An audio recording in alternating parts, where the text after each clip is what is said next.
Radio Simba. Simba si dhagahaaga ha ku siiso wararka sugan. Radio Simba. markaan daarnaba dig ma soo yire madaxa gacmeedku dacal kaga yaal. Radio Simba. dhacdo kasta sheeka ka dambaysa. Sheeka kastana dhacda ka dambaysa. Radio Simba. Simba xarunta wararka sugan. Sifeeyaha xaqiiqda.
wanaagsan dhageystayaal ku soo dhawaada warka subaxnimo idaacadda Simba Muqdisho qodobada ugu waaweyn waxaa kamid ah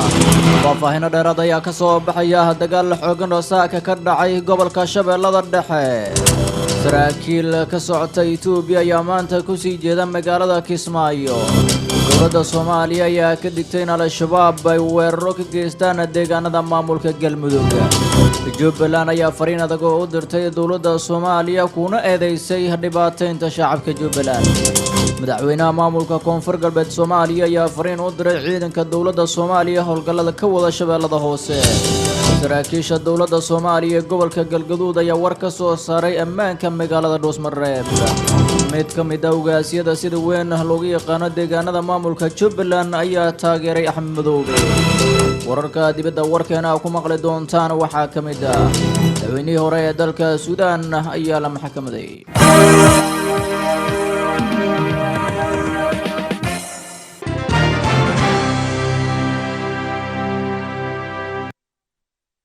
subax wanaagsan ismaqal wanaagsan waa subaxnimo talaada taariikhda waxay ku aastaysantahay 20ka bisha Agoosto sanada 2019 inta maqasheen waxay ahaayeen qodobadii warkeena subaxnimo ugu waaweyn u diyaar garow warkii oo fidsan waxaana idin waramaya anigu Aweys Bashiir Cabdiraxmaan aku bilowna warkeena subaxnimo waxaa faahfaahin ay ka soo baxayaan dagaal ka dhacay gobolka Shabeellada Dhexe dagaalkani oo u dhaxeeyay ciidamo ka tirsan kuwa dowlad goboleedka Hirshabeelle iyo al-shabaab ayaa ururnimadii hore saaka waxa uu ka qarxay deegaan u dhow magaalada Jowhar ee xarunta dowlad goboleedka Hirshabeelle ahna xarunta gobolka Shabeellada Dhexe al-shabaab ayaa saaka waxa ay ururtii hore ee weerar xooggan ay ku qaadeen saldhigga ciidamada ka tirsan kuwa maamulka Hirshabeelle ay ku leeyihiin meel u dhow magaalada Jowhar ee xarunta gobolka Shabeellada Dhexe weerarka oo dhacay saaka ururtii hore ayaa lagu beegsaday saldhigga ay ku sugnaayeen ciidamada ka tirsan kuwa maamulka Hirshabeelle wararka ka imaanaya gobolka Shabeellada Dhexe ayaa sheegaya in weerarka uu ka dhacay deegaan lagu magacaabo Kali Waraabow oo qiyaastii 4 kiiloomitir dhanka galbeed ugu beegan laguna dilay ilaa 6 ka tirsan ciidamada dowladda Soomaaliya al-shabaab waray soo saareen waxay ku sheegeen in weerarkaasi ay ku dileen askar ka tirsan dowladda Soomaaliya kuwa maamulka Hirshabeelle waxayna sheegeen in deegaanka ay weerareen ay ku sugnaayeen ciidamo gaaraya 30 askari isla markaasina ciidamadoodu ay u soo rogashay in ay cagtay Maryaana saldhigaasi ku yaalay meel u dhow magaalada Jowhar ee xarunta gobolka Shabeellada Dhexe shabaabku waxa ay sheegeen weerarkani waa mid qorshaysan ay ciidamadoodan u soo rogashay la wareegitaanka deegaankan istiraatiijiga ay ku sheegeen al-shabaab marka laga tago warka shabaabka ka soo baxay ma jirto wax war oo ka soo baxay dhanka madaxda Hirshabeelle iyo saraakiisha dowladda Soomaaliya ee gobolka Shabeellada Dhexe dhanka kale al-shabaab waray soo saareen waxay ku sheegeen in weerar qaraxyo ay shalay ku geysteen gobolka Shabeellada Dhexe ay ku dileen ciidamo u dhashay dalka Uganda kuwaasi oo qayb ka howlgalka midowga Afrika AMISOM waxa ay tilmaameen in meel aanan ka fogeyn garoonka diyaaradaha macmilka magaalada jowhar ay ku dileen askar ka tirsan ciidamada dowladda Uganda ee howlgal ku jooga gudaha dalka Soomaaliya ayna gubeen gaari ka mid ah kuwa ay wateen.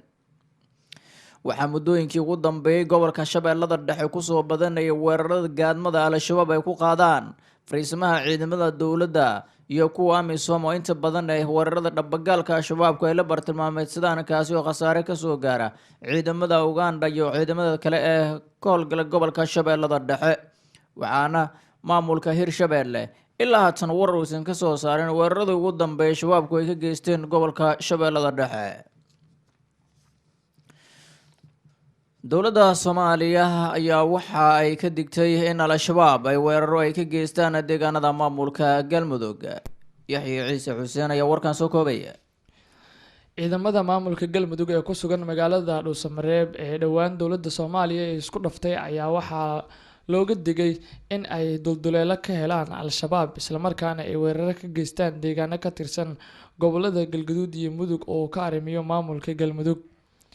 kadib markii shalay uu magaalada Dhuusamareeb tagay wasiirka amniga gudaha Soomaaliya Maxamed Abuukar Islow Ducaale waxa uu khudbad u jeediyay ciidamada ku sugan magaalada Dhuusamareeb isagoo kala hadlay dhowr arrimood oo ay ku jirto sugista ammaanka deegaanada Galmudug. wasiir Islow ayaa ciidamada ku soo hadal qaaday dhismaha dekedda Hobyo iyo sidoo kale magaalo xeebeedyada maamulka Galmudug isagoo sheegay in Al-Shabaab mar walba ay isku dayayaan in ay weeraraan deegaanada Galmudug gaar ahaan magaalo xeebeedyada maamulkaasi Galmudug. waxa uu sheegay in looga baahan yahay ciidanka Galmudug in ay u istaagaan difaaca deegaanada isla markaana ay ka hortagaan Al-Shabaab. wasiir Islow waxa uu sidoo kale soo hadal qaaday arrimaha la xiriira dhismaha iyo carqaladda Al-Shabaab uu sheegay in ay ku sameyn karaan wadooyinka iyo sidoo kale dekedaha maamulka Galmudug loo dhisayo. waxa uu ciidamada u sheegay in dowladda Soomaaliya maamulka Galmudug ay u hiilisay maadaama ay bilowday dhismaha wadooyin iyo sidoo kale dekedda magaalada Hobyo isla markaana ciidanka Galmudug looga baahan yahay in ay ku dhaqaaqaan sidii ay uga difaaci lahaayeen Al-Shabaab.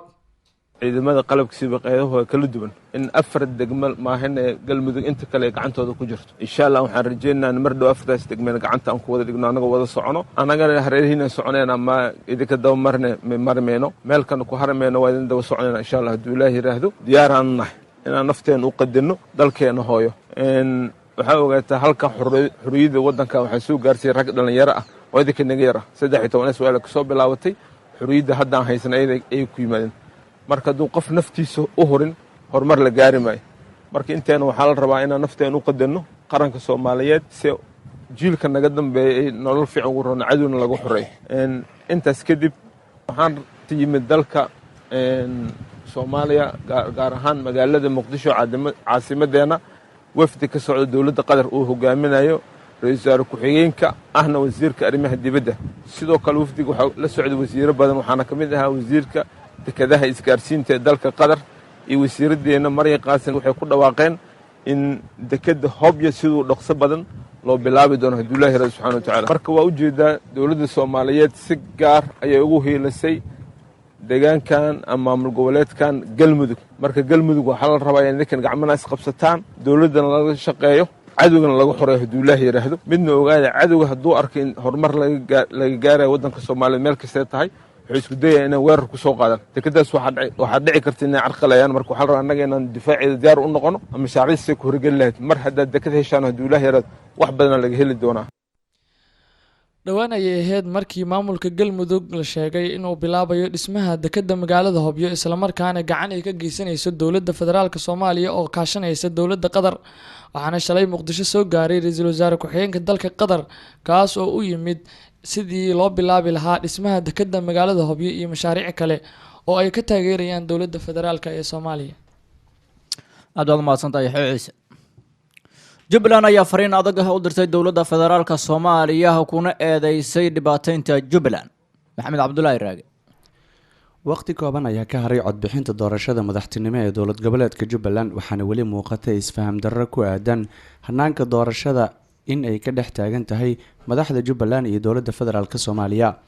madaxda Jubbaland ayaa hore u sheegay in dowladda Soomaaliya ay doonayso in faragelin ay ku sameyso doorashada madaxtinimo ee Jubbaland si uusan u soo laaban mar kale Axmed Maxamed Islaam Axmed Madoobe oo ah madaxweynaha Jubbaland inta maamulkaasi uu dhisan yahay. gudoomiyaha baarlamaanka cusub ee jubbaland ee dhowaan la doortay sheekh cabdi maxamed ayaa mar kale baaq ka socda jubbaland u diray dowladda soomaaliya isagoo sheegay in jubbaland ay xubin ka tahay dowladda federaalk soomaaliya sidoo kalena ay leedahay dastuur ay ku dhaqanto gudoomiyuhu waxa uu si cad oo aan kalaalaabasho lahayn u sheegay inay xur u yihiin doorashada shaqsiga ay doonayaan waxa uuna xusay in dastuurka dalka iyo kan jubbalandba uu u ogolaanayo arrintaas waxa uu intaas raaciyay in jubbaland ay leedahay xildhibaano qaadi kara mas-uuliyadda doorashada awoodna u leh inay saxaan qaladaadka dhici kara xilliga doorashada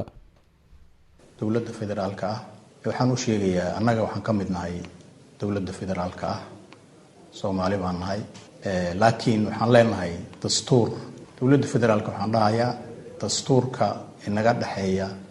ayagana lagu doorto lagu dhaariyo annagana aan shal ku dhaaranaynay kitaabka Allah iyo adeegidiisa kadib heshiiskaas bulsho aan ku heshiinay baa noo dhaxeeya marka waxaan leeyahay ha ixtiraamto dowladda ku dhaqanka dastuurka ha u hoggaansanto xuquuqaha waan kala leenahay isdoorashadeena iyo ninkaan hoggaan ka dhiganayno haddaan nahay maamul goboleedka Jubbaland annaga iska leh dastuurka dowladda jamhuuriyadda federaalka ayaa na siinaya keena Jubbaland waa na siinaya waa labada aqal ee sharciga ahaa ee dowladda federaalka way ku mahadsan yihiin in ay goobjoog ka ahaadaan doorashadeena laasim ayaga dowladda iyo shacabka Soomaaliyeed u dhaxeeya iyaga u dhaartay qofka hadduu xildhibaan yahayna degmo kaliya iyo gobol kaliya uma aha waa mas'uul oo Soomaaliya wixii ka dhacay oo dhan buu mas'uul ka yahay marka way ku mahadsan yihiin ayagana aragtidooda iska leh haddaan qaldan nahayna iyagana dhihi kara waad qaldanteen halkaas ka qaldantihiin wixiina sax ma ayagana dhihi kara 22 bishan Agoosto oo ku beegan maalinta Khamiista ah ee soo aadan ayaa la filayaa in magaalada Kismaayo ay ka dhacdo doorashada madaxtinimo ee Jubbaland oo ay ku tartamayaan musharaxiin fara badan oo ugu horeeya madaxweynaha maamulkaas hadda ka arrimiya Axmed Maxamed Islaam Axmed Madoobe. waa hagaag maxamed cabdullaahi raagay waa dhageystayaal isla Kismaayo haddii aan eegno saraakiil ka socota Itoobiya ayaa maanta kusii jeeda magaalada Kismaayo waxaana socdaalkani hogaaminaya taliyaha AMISOM ee howlgalka midowga Afrika ee Soomaaliya oo ah sargaal u dhashay dalka Itoobiya iyo saraakiil kale socdaalkan ayaa waxa uu daba joogaa kadib markii la shaaciyay in shalay magaalada Kismaayo loo diiday in ay ka dagato diyaarad siday ciidamo ka tirsan kuwa Itoobiya qaybna ka howlgalka AMISOM iyadoo ilaa haatan aan la ogeyn sababta rasmiga ka dambeysay warar hoose aan helayna waxa ay sheegayaan in ay ciidamada Itoobiya ay ciidamada Kenya ay qayb ka ahaayeen in diyaaradaasi soo degto shakhsiyaadkii diiday waxaana Axmed Madoobe uu ka cabsi qabay in cadaadis xoogan ugu yimaado dhinaca Itoobiya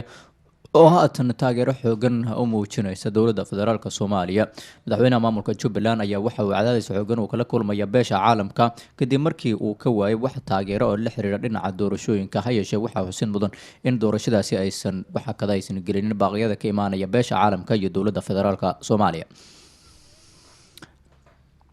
saraakiisha dowladda Soomaaliya ee gobolka Galgaduud ayaa war waxay ka soo saareen ammaanka magaalada Dhuusmareeb Cabdisataar Xaaji Cali ayaa warkan faafahinaya taliyaha guutada 15aad ee qaybta 12aad ee ciidanka xoogga dalka Soomaaliyeed ee magaalada Dhuusamareeb Mascuud Maxamed Warsame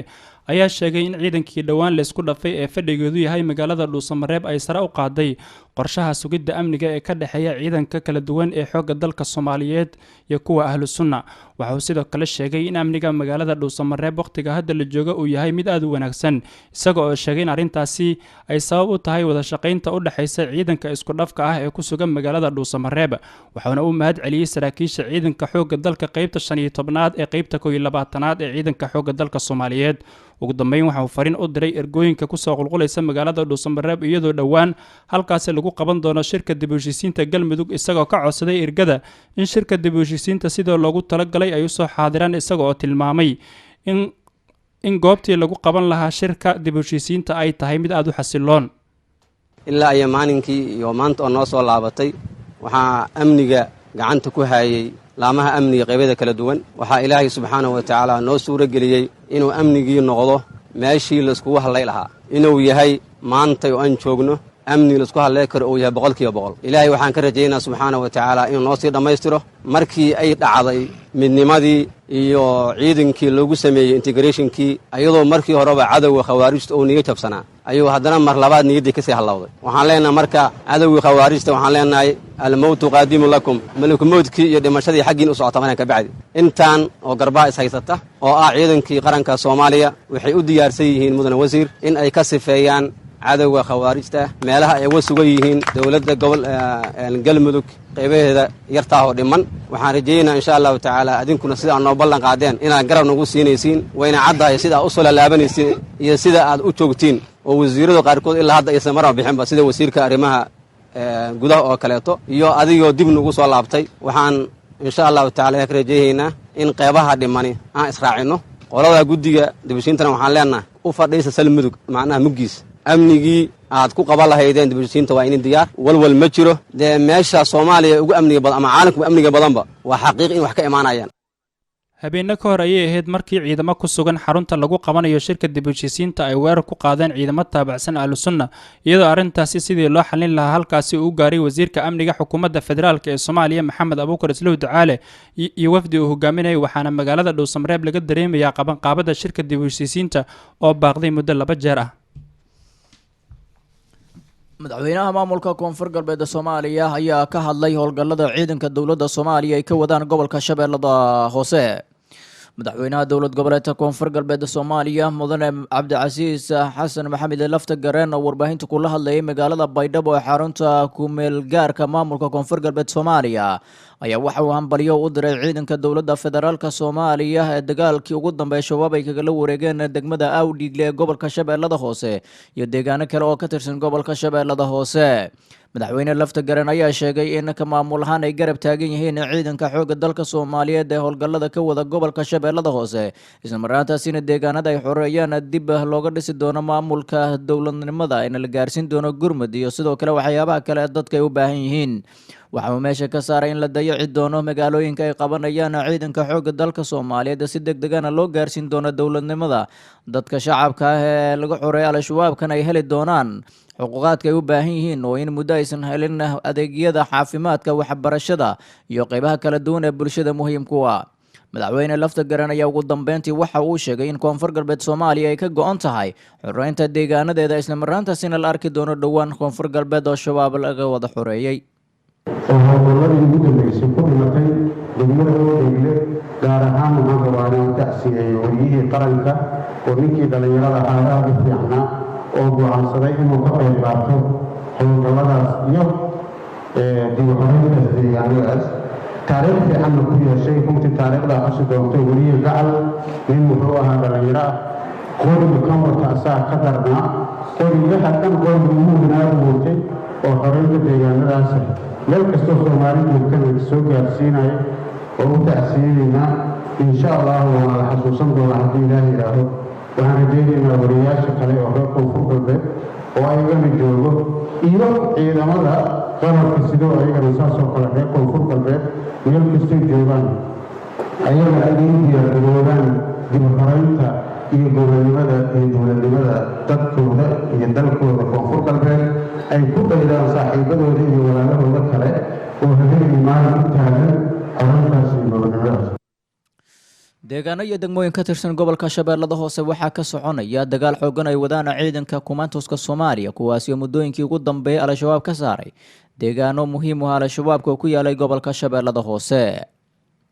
halka warkaasi dhageystayaal saakidan kaga imaanayaan waa idaacadda Simba Muqdisho iminkana wararka dibadda madaxweynihii hore ee dalka Suudaan ayaa la maxkamadeeyay madaxweynihii hore ee dalka Suudaan Umar Xasan al-Bashir ayaa ka soo muuqday maxkamadda si uu u wajaho eedaha dhinaca musuqmaasuqa 4 bilood kadib markii milatariga dalkaasi ay xukunka xoog ugu tuureen Bashir oo dalkaasi xukumayay muddo 30 sanadood ayaa ku eedeysan in uu si sharci darro ah u lunsaday lacago qalaad iyo in uu hadiyado ku helay si sharci darro ah sida uu sheegay dembi baare maxkamadda ka hor hadlay al-Bashir ayaa u sheegay baariyaasha in $malaayiin oo kaash ah uu ka helay dalka boqortooyada Sacuudiga qaar badan oo ka mid a dadka ku nool magaalada khartuum ayaan la dhicin maxkamadeynta al-bashiir iyaga oo ku tilmaamay mid aanan ku filnayn ayna soo daahday. maxkamadda caalamiga dembiyada dagaalka i c c ayaa ku eedeysay al-bashiir dembiyo dagaal kuwo ka dhan ah bani aadanimada iyo xasuuq uu ka geystay gobolka darfuur. waxaa sidoo kale maxkamaddu ay ku eedeysay al-bashiir inuu yahay nin dembiilyo dagaal ah ayna doonayso maxkamadda in lagu soo wareejiyo. tan iyo markii uu madaxweynaha dalkaasi xukunka laga tuuray ayaa dalka suudaan waxaana dib ugu soo laabanin xasiloonidii dowladeed. warkii subaxnimo ah kala socoteen idaacadda Simba Muqdisho dhegeystayaal soo saarkii tibinta buu lahaa aniga Aweys Bashiir Cabdiraxmaan uu farsameynay Zakariya Cabdullah. inta ayuu ku dhan yahay dib waxaad uga heli kartaa simbanews.com.